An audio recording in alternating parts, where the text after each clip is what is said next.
اصحابي صحباتي في كل مكان، صباح الخير عليكم ويوم جديد وشقاوة جديدة من شقواتنا، شقاوة شطار. في حلقتنا النهاردة من شقاوة شطار زي ما احنا متعودين هنتكلم في موضوع مهم جدا لينا كلنا. ولكن قبل ما نبدأ حلقتنا بسرعة نتعرف على اصحابنا اللي موجودين معانا النهاردة. اسمك ايه؟ معاذ. معاذ. ومين كمان؟ عمر. عمر ومعاذ. النهاردة هنتكلم عن موضوع مهم جدا. يا ترى كل واحد فينا فيه مميزات، صح؟ ايه المميزات اللي فيه؟ مميزاتي ان انا دايما مش كل حاجة يعني مش كل حاجة لازم اكون بحبها على طول. يعني ايه دي مميزات دي؟ يعني انت مثلا صادق، امين. انا صادق وعمري ما سرقته، بس امين. وايه المميزات اللي فيك بقى؟ انت بتضحك قوي على الصداقه. قولي بقى ايه المميزات اللي فيك يا عمر؟ ان انا امين وما بسرقش. طيب بس في حاجه تانية بقى. اكيد فينا، مش كلنا مميزات، اكيد فينا عيوب، صح؟ كل واحد كده بقى يفكر في نفسه. يعني انا رغاية عن نفسي. انا عن نفسي مش رغاية، يعني انا بتريق كتير. بتسخر كتير من زملاتك. ها، وانت ايه العيب اللي فيك؟ مفيش حاجة. ايوه فك، عادي قول الحقيقه. مش عارف. لا انت عارف بس مش عايز تقول. ها، بتكذب؟ لا مش عارف. مش عارف. طب وانت قولي هو ايه العيب اللي فيه؟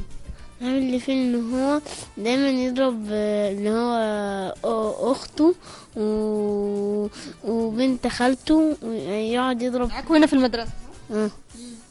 مش رحيم يعني، ما بترحمش البنات الضعاف، صح؟ كل واحد فينا، هو مش طبعا مش الهدف ان احنا نقول ايه العيوب اللي فينا، ولكن انا عايزه اوضح لكم فكره ايه، ان مش دايما بيبقى كل الحاجات اللي عندنا مميزات، ومش دايما كل اللي عندنا عيوب، ومش لازم نبقى كلنا كاملين ومفيش فينا اي مشكله ومفيش عندنا اي حاجه بنشتكي منها ولا بنكذب ولا بنعمل ولا. اكيد هتلاقي فينا حاجه كده ايه، نص نص، صح؟ مش كده ولا ايه؟ في حد كامل؟ مفيش حد كامل. وعشان كده عايزين نعرف حاجة مهمة جدا، وهي ان احنا اكيد في حاجات ان احنا لازم ان احنا نكملها من الناس اللي حوالينا، خلاص. وان احنا اكيد احنا في حاجة مش موجودة عندنا، مثلا ممكن الاقيها موجودة في عمر، ممكن الاقيها موجودة في معاذ، ممكن متبقاش موجودة فيا. هل ده مثلا معناه ان انا وحشة؟ هل ده معناه ان انت وحش؟ صح؟ يبقى في حاجات بتبقى موجودة فينا وفي حاجات مش موجودة موجودة عند أشخاص آخرين. ولذلك بقى لو أنا مثلا عندي حاجة مش موجودة، يعني مثلا نفسي أبقى شكلي مثلا حلو قوي زي ممثلات السينما، طب اعمل ايه؟ افضل قاعده كده ولا اروح اشوف بقى ايه هي مقومات الجمال واعملها؟ ولو انا تخينه ابقى رفيعه، ولو انا مش عارفه اعمل مثلا حاجات، مثلا البس لبس معين، اتكلم بشكل معين، افهم في الاتيكيت والحاجات دي، صح ولا لا؟ مش كده؟ ايه الحاجات اللي انت حاسس ان انت عاوز تعملها عشان تبقى احسن؟ عاوز ابقى عالم. عشان تبقى عالم المفروض ان انت تعمل ايه؟ المفروض ان انا اذاكر كتير واقرا كتير عشان ابقى عالم. طب انت عاوز تعمل ايه؟ عايز ابقى مهندس. طيب وعشان تبقى مهندس المفروض ان انت تعمل ايه من دلوقتي؟ اذاكر كتير. تذاكر اي حاجة ولا تذاكر حاجات معينة تبقى مركز عليها؟ معينة. زي ايه؟ الماث والهندسة والحاجات دي، صح ولا لا؟ تمام جدا. يبقى مهم قوي ان احنا نعرف احنا لازم عاوزين نعمل ايه الاول، وبعد كده لازم نعمل ايه عشان نوصل للي احنا ايه قلناه. حلو جدا اللي احنا عملناه لغاية دلوقتي، قررنا احنا عاوزين ايه وقلنا هنعمل ايه عشان نوصل له. ولكن في حاجة بقى مهمة، اتخاذ الخطوة. يعني انا دلوقتي معاذ عارف ان هو عايز يبقى عالم، دي اول حاجة، نقطة، برافو. تاني نقطة، لازم يذاكر كتير ويطلع كتير ويقرأ كتب كتير، صح كده؟ مش ده اللي قلته؟ فاضل الخطوة التالتة، ودي اهم خطوة في كل اللي احنا قلناه، سواء انا سواء عمور، صح؟ الخطوة التالتة دي هي ايه؟ هي ان انا اخد الخطوة. يعني ايه اخد الخطوة؟ يعني ان انا ابدأ فعلا اقرأ كتب، ابدأ فعلا ابقى شاطر في الماث، ابدا فعلا ان انا اطلع واوصل للحاجات اللي انا اللي انا عايزه اوصل لها، عشان الحاجات دي مش بتيجي بين عشية وضحاها. يعني مش على طول انام الصبح الاقي نفسي وصلت بقيت عالم. الحاجات دي بتاخد وقت، فعشان ابدا اعملها لازم ابدا من بدري، علشان وانا في سن صغير ابقى وصلت للهدف او للحلم اللي انا اللي انا عايزه وعايزه احققه. صح كده ولا لا؟ بالظبط، مش كده؟ مهم جدا ان احنا يبقى عندنا حلم او هدف ان احنا نحققه، ولكن الاهم هو ان احنا نبقى عارفين ان احنا مختلفين في الصفات عن اللي حوالينا، ولكن اختلافنا ده ممكن يبقى هو الشيء اللي بيميزنا، وممكن هو كمان الشيء اللي يعمل لنا الحافز او الدافع اللي يخلينا نغير من صفاتنا الوحشة لصفات جيدة. ولكن لازم قبل اي شيء يبقى عندنا الدافع، ويبقى عندنا كمان الخطوة اللي احنا اول ما هناخدها هنبقى وصلنا للطريق لتغيير نفسنا من الاوحش للاحسن.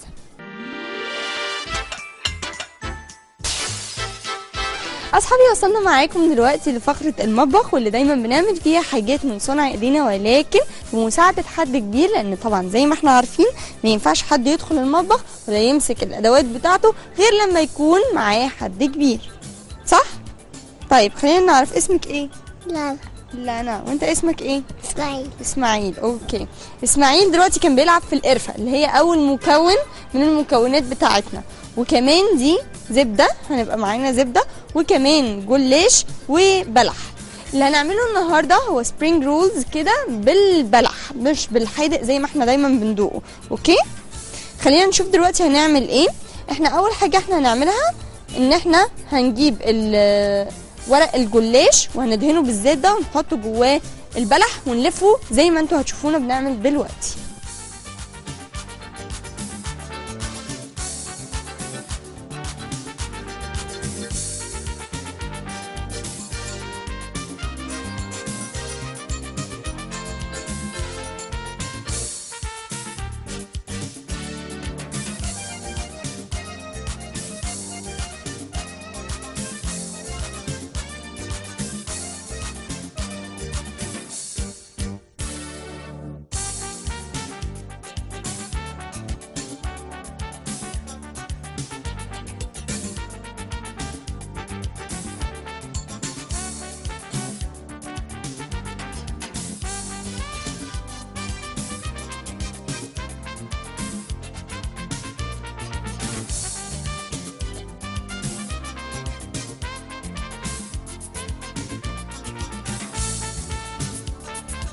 احنا زي ما انتم شايفين كده خلصنا لف الجلاش بتاعنا او السبرينج رولز بتاعتنا، وعملناها زي ما احنا قلنا بالطريقه اللي احنا قلنا عليها دي.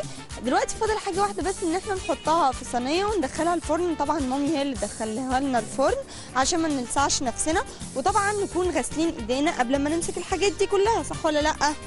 صح يا اسماعيل؟ صح؟ تمام. وبعد طبعا لما نخلص الكلام ده كله نغسل ايدينا تاني عشان لما نيجي ناكل الحاجات اللي احنا عملناها ناكلها وايدينا نضيفه، صح؟ تمام جدا. تعالوا بقى دلوقتي نشوف شكله بعد ما خرجناه من الفرن. احنا كده زي ما انتم شايفين خلصنا شكل السبرينج رولز بتاعتنا بعد ما دخلناها الفرن. طبعا دهنا شويه كده شويه زبده عليها من فوق علشان تنفع ان هي تتحمر في الفرن يبقى شكلها حلو كده زي ما انتم شايفين. وعارفين طبعا ان البلح فيه قيمه غذائيه جدا، فيه 7 فوائد، وكمان الملمس بتاع بره بتاع الجلاش اللي اسماعيل بياكله ده بيبقى مقرمش وطعمه جميل جدا. اسماعيل طب ما تدوق لنا كده يا اسماعيل وتقول لنا طعمه ايه؟ اهو دوق دي، دوق دي،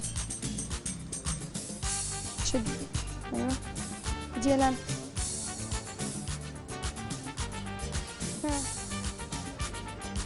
خدها بقى خليها في ايدك. ايوه قولي بقى طعمها ايه؟ طعمها حلو. طعمها حلو. لانا طعمها حلو. طعمها حلو جدا جدا، لان طبعا هي مسكره علشان طعم البلح اللي موجود جواها، فيها طعم كده لذيذ اللي هو طعم القرفه اللي احنا حاطيناه. اتمنى ان انتوا تجربوها طبعا تحت اشراف حد كبير، اختك او اخوكي او حتى كمان التيتشر بتاعتك او حتى مامي. دلوقتي بقى احنا فاضل حاجه واحده بس، ان احنا نروح نشوف اصحابنا في شقاوة شطار بيعملوا ايه. ايه رايكم نروح نشوفهم؟ موافقه؟ موافق يا اسماعيل؟ ماشي اوكي. هو سرحان جدا في الطعم، طعمه جميل جدا جدا. خلينا نروح نشوف اصحابنا عندهم ايه ومحضرين لنا ايه. شقاوة شطة. اصحابي وصلنا معاكم دلوقتي للقصة، ودلوقتي انا هحكي لاصحابي الموجودين معايا القصة دي. مستعدين؟ بصوا بقى، انتوا بتحبوا البنات ولا مش بتحبوا البنات؟ يعني بتقعدوا تسخروا منهم زي ما انت كنت بتسخر كده في اول الحلقة؟ ها، تسخر من البنات؟ تسخر من البنات؟ ليه كده؟ يعني البنات زي الولاد عادي، ما فيهاش حاجة. قصة طبعا عشان انتوا بتسخروا من البنات. القصة اللي معانا النهاردة اسمها فتاة. اقول لكم بقية الاسم. فتاة بدينة. عارفين يعني ايه بدينة؟ يعني ايه؟ مقلبظة وتخينة. فالبدانة يعني الايه؟ التخن. القصة اللي معانا اسمها فتاة بدينة. اوعوا تضحكوا على البنت دي، تشوفوا هتعمل ايه في الاخر. ماشي؟ في بنت اسمها ايمان. البنت دي سمينة شوية وشعرها كيرلي قوي، وهي بتكره شكلها قوي. عادي، هتحب في شكلها ايه؟ دي تخينة وشعرها كيرلي وحش، واعتادت من وهي صغيرة ان هي تسمع تعليقات سخرية كده من كل اللي حواليها. يقعدوا يقولوا عليها دبدوبة، ويقولوا عليها الكرة المتحركة، ويقولوا عليها كمان قلبوزة وحاجات تانية كتير. وهي صغيرة ما كانتش بتهتم ابدا للتعليقات دي، لكن لما كبرت بدأت المشكلة تكبر، وما بقتش تحب تخرج من البيت خوفا من ان هي تسمع الكلام ده، وتسمع الكلام القاسي اللي بيتعبها وبيوجعها قوي من وهي صغيرة. والكلام ده بتسمعه من الصغيرين والكبار عن قصد او من غير قصد. حتى الاحاديث اللي ما بتخصهاش بتحس كأن الكلام جاي ليها وبتفسره على نفسها زي ما يكون سهم وبيتخبط فيها. ما عادتش طايقه تشتري هدوم، لان اساسا هدومها ما بقتش المقاس موجود في اي مكان. ودايما الهدوم اللي شكلها بيبقى حلو وجميل بيبقوا لبنات ايه؟ رفيعين كده وجمال. بقت تقعد في الأوضة بتاعتها لفترات طويلة جدا، وتنام أكتر، وتتسلى بإن هي تاكل مقرمشات وتسالي ومشروبات. كرهت النظر في المرآة. يعني ايه؟ كرهت تبص لنفسها في المراية. وفي يوم من الأيام أختها الصغيرة اشترت فستان جديد تحفة. أختها كانت رفيوعة كده وجميلة زي ما انتوا شايفين، ولما لبست الفستان كانت قمر. شعرها كمان ما كانش كيرلي، كان ناعم كده ومتهندم ومعمول بشكل لذيذ. يا سلام، نفسي ابقى زي اختي دي. هي بتكلم نفسها. فستانها جميل وشكله حلو. خلت اختها تقلع الفستان من هنا وتعلقه في الدولاب، وهي هوب قامت رايحه ماسكه الفستان وقامت سمعت الصوت ده. صوت ايه؟ الفستان حصل له ايه؟ اتقطع خالص. اختها جت قالت لها ايه ده؟ حرام عليكي، انت تخينه تلبسي ازاي فستان مش مقاسك؟ حرام عليكي. سمعت الكلام ده قاسي قوي من اختها وقعدت تعيط جدا. جت مامتهم بسرعه وقالت لاختها وهي بتقول لها بالراحه كده، احنا هنصلح الفستان بتاعك، بس ما ينفعش تتكلمي كده مع اختك. اعتذرت لها لكن هي كانت عماله تعيط. مامتها قالت لها نفسك في فستان زيه؟ قالت لها طبعا يا ماما، بس انا عارفه ان عمر ما في فستان حلو هيجي مقاس عشان هي تخينه وبشعه وشكلي وحش. قالت لها لا، كل حاجه ممكن تتغير لو بقى عندنا اصرار وعزيمه ان احنا نغير. قالت لها طب وشعري بقى ان شاء الله هيفضل بقى كيرلي كده ولا انا هعمل فيه ايه؟ قالت لها جربتي تسرحيه؟ جربتي تحطي له زيوت وتهتمي بيه؟ ما تهتميش بيه ليه؟ اهتمي بيه وشوفي هيبقى عامل ازاي، اكيد هيكون اجمل بكتير. فعلا اتخيلت نفسها لا، هي فعلا اتخيلت نفسها هنا ان هي في المرايه، بصت لنفسها في المرايه وتخيلت نفسها وهي رفيعه، شعرها متهندم كده وشكله جميل. ليه ما تحاولش؟ ليه ما تقومش ان هي تاكل الاكل المفيد بس وتبعد عن الاكل المضر؟ وليه ما تحاولش ان هي تعمل رياضه بدل ان ما هي عماله بتنام كتير؟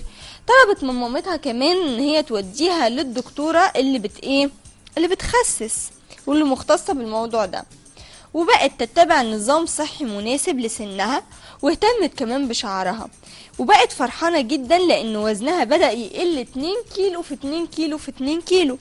وقعدت تتنطط وهي واقفه فوق الميزان عشان فرحانه جدا ان كمان وزنها بدأ يخس.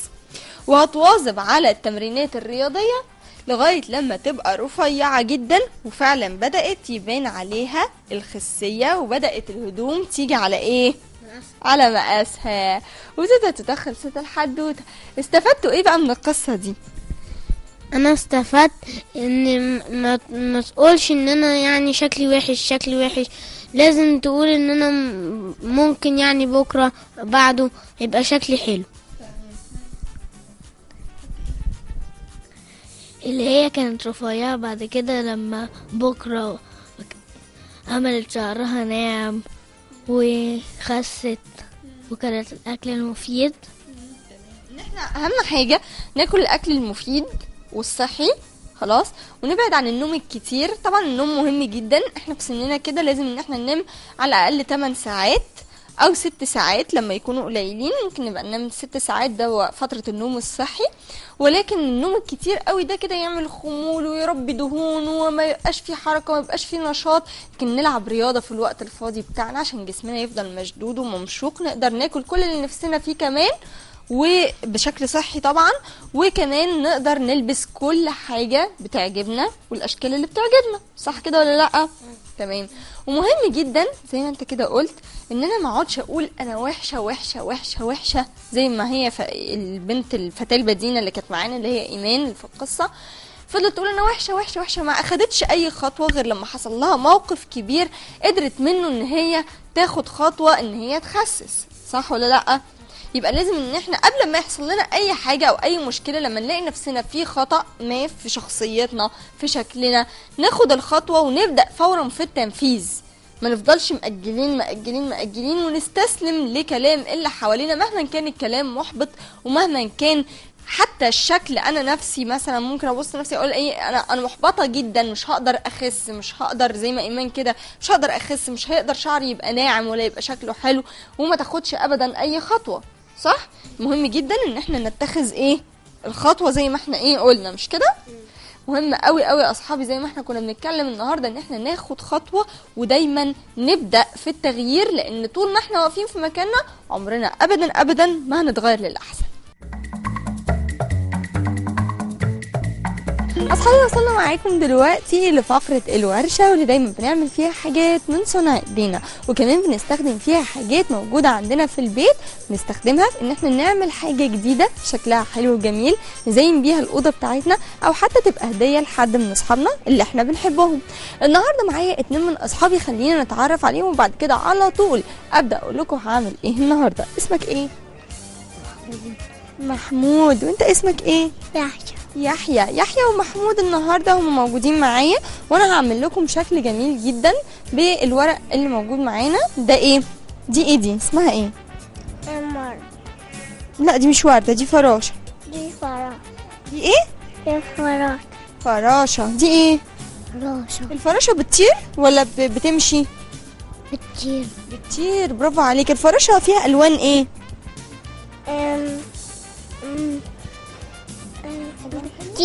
ألوان كتير، صح، برافو، ألوان كتير جدا. وعشان كده احنا قررنا ان احنا نعمل الفراشة اللي موجودة معانا النهاردة، وهنلونها وهقول لكم بالظبط هنعملها ازاي. عايزة اقول لكم معلومة كمان صغيرة، ان احنا ممكن بدل ما نستخدم ورق ابيض زي ما هنستخدم معانا الورق الابيض ونلونه، ممكن نستخدم ورق المجلات. ورق المجلات بيبقى كله الوان حلوة، صح ولا لا؟ صح، بيبقى كله الوان جميله جدا. فاحنا ممكن نقص ورق بتاع المجله على شكل المروحه اللي احنا هنعملها دي، ويبقى هما الجناحات بتاعه الفراشه، فيبقى هو كده كده متلون ايه لوحده. ايه رايكم بقى نلونه دلوقتي وتشوفوا بالظبط هنعمله ازاي؟ موافقين؟ اوكي، خلينا نقول بس لكل اصحابي احنا هنحتاج معانا ورقه هنعملها في شكل اسطواني كده زي ده، والورقه التانيه هتبقى فاضيه كده، وهنبدا ان احنا نلونها عشان نعمل الاجنحه بتاعه الفراشه بالالوان اللي موجوده هنا عندنا. وهنحتاج كمان اي نوع من انواع الجلو او اللزق علشان نقدر نثبت فيها جسم الفراشه. وكمان هنعمل قرون الاستشعار، واللي بتبقى مهمه جدا عند بالذات الحشرات، هي دي اللي بتقدر بيها ان هي تحس بان لو في حاجه خطر، لو في حد هيصطادها، هم دول قرون الاستشعار اللي بتحس بيهم بكل حاجه حواليها.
هتطير دي ولا مش هتطير؟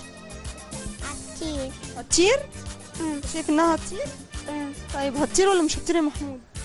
هتطير. هتطير يا جماعه. احنا الفراشه اللي احنا عملناها دلوقتي يعني بقت خطيره جدا كده زي ما انتم شايفين وممكن تطير. انا هكملها لك وهكملها كمان لمحمود. انا ويحيى ومحمود هنقعد نكمل الفراشات دي، وزي ما انت هتعرف تعملها. طب انا هساعدك، استنى. انا اقول لاصحابي ان هم يروحوا يكملوا شقاوة شطار، واحنا نقعد بقى نكمل الفراشه مع يحيى ومحمود. موافقين؟ موافق؟ اوكي خلاص، هكمل انا بقى معاهم الفراشه. اصحابي وصلنا معاكم دلوقتي لنهايه الحلقه بتاعتنا. اتمنى ان انتم تكونوا استفدتوا واستمتعتوا من حلقتنا النهارده في شقاوة شطار. استفدت النهارده يا معاذ؟ تمام. استفدت النهارده؟ تمام جدا جدا. وانا كمان انبسطت معاكم جدا واستفدت معاكم النهارده حاجات حلوه كتيره. لازم لو فينا حاجه وحشه نصلحها فورا وبسرعه، ناخد الخطوه وما نقفش دايما نبص على الحاجه الوحشه. لازم نبص كمان جنبها على الحاجات الحلوه اللي في شخصيتنا واللي في حياتنا كلها. رايكم بقى دلوقتي فاضل حاجه واحده بس نعملها في حلقتنا، عارفين ايه هي؟ نعمل لكل اصحابنا اللي كانوا بيتابعونا النهارده في شقاوة شطار نعمل لهم باي باي كبيره ونتمنى لهم يوم سعيد. يلا باي باي.